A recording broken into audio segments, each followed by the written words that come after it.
চমৎকার একটা প্রশ্ন। রোজা রাখা অবস্থায় যারা ফেসবুক চালাচ্ছেন, এটার ব্যাপারে রোজার কি হুকুম? রোজা রাখা অবস্থায় সারাদিন ঘুমাচ্ছে সে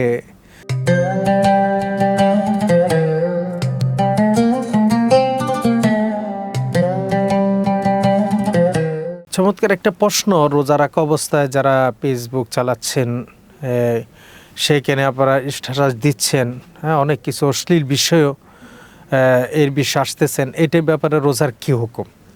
প্রথমে হচ্ছে রোজা অবস্থায় ফেসবুক চালানো, সময় নষ্ট করা আদৌ তো কখন উচিত না।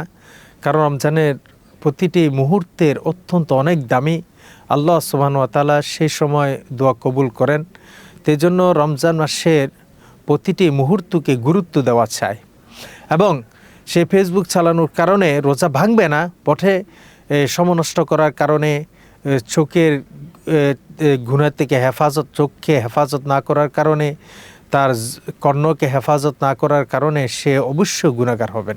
এই কাজটা কখনো রোজা অবস্থায় অনুচিত, এটা না করা চাই, এখান থেকে বিরত থাকা চাই। কারণ প্রত্যেকটা মুহূর্ত, রমজান মাস বরকতপূর্ণ, আল্লাহ তাআলা দোয়া কবুল করেন, এজন্য প্রত্যেকের বিরত থাকা চাই।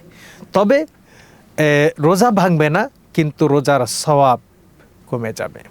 রোজা রাখা অবস্থায় সারাদিন ঘুমাচ্ছে সে, রোজা রাখা অবস্থায় ঘুমানোর অনুমতি নেই, তারা ঘুমাইতে পারবে। কোনো ব্যক্তি রোজা রাখা অবস্থায় ক্লান্ত হয়ে যায়, অনেকের একটি বছর পরে 1 মাস রোজা চলে আসে, তো অনেকের রোজা রাখার, উপবাস থাকার সে অভ্যাসটা অনেকের নেই। বিশেষ করে অনেক ডায়াবেটিস রোগী আছেন, তাদের ক্লান্তর কারণে তারা শুয়ে থাকেন। তো এখানে সেটা রমজান মাসে শুয়ে থাকার কোনো নিষেধ নেই, কিন্তু হ্যাঁ, নামাজের প্রতি খুব সতর্ক থাকা দরকার। নামাজ যাতে ছুটে না যায় সেদিকে সতর্ক থাকা দরকার।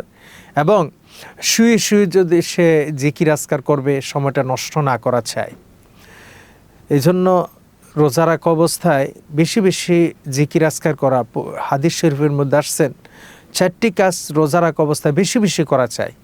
কালেমা তাইয়্যিবা লা ইলাহা ইল্লাল্লাহ মুহাম্মাদুর রাসূলুল্লাহ, এই কাজটা বেশি করা চাই, কালিমাটা বেশি পড়া চাই, ইস্তেগফার করা চাই, জান্নাত কামনা করা, জাহান্নাম থেকে মুক্তি চাওয়া আল্লাহ রাব্বুল আলামিনের দরবারে, সেটাই উচিত।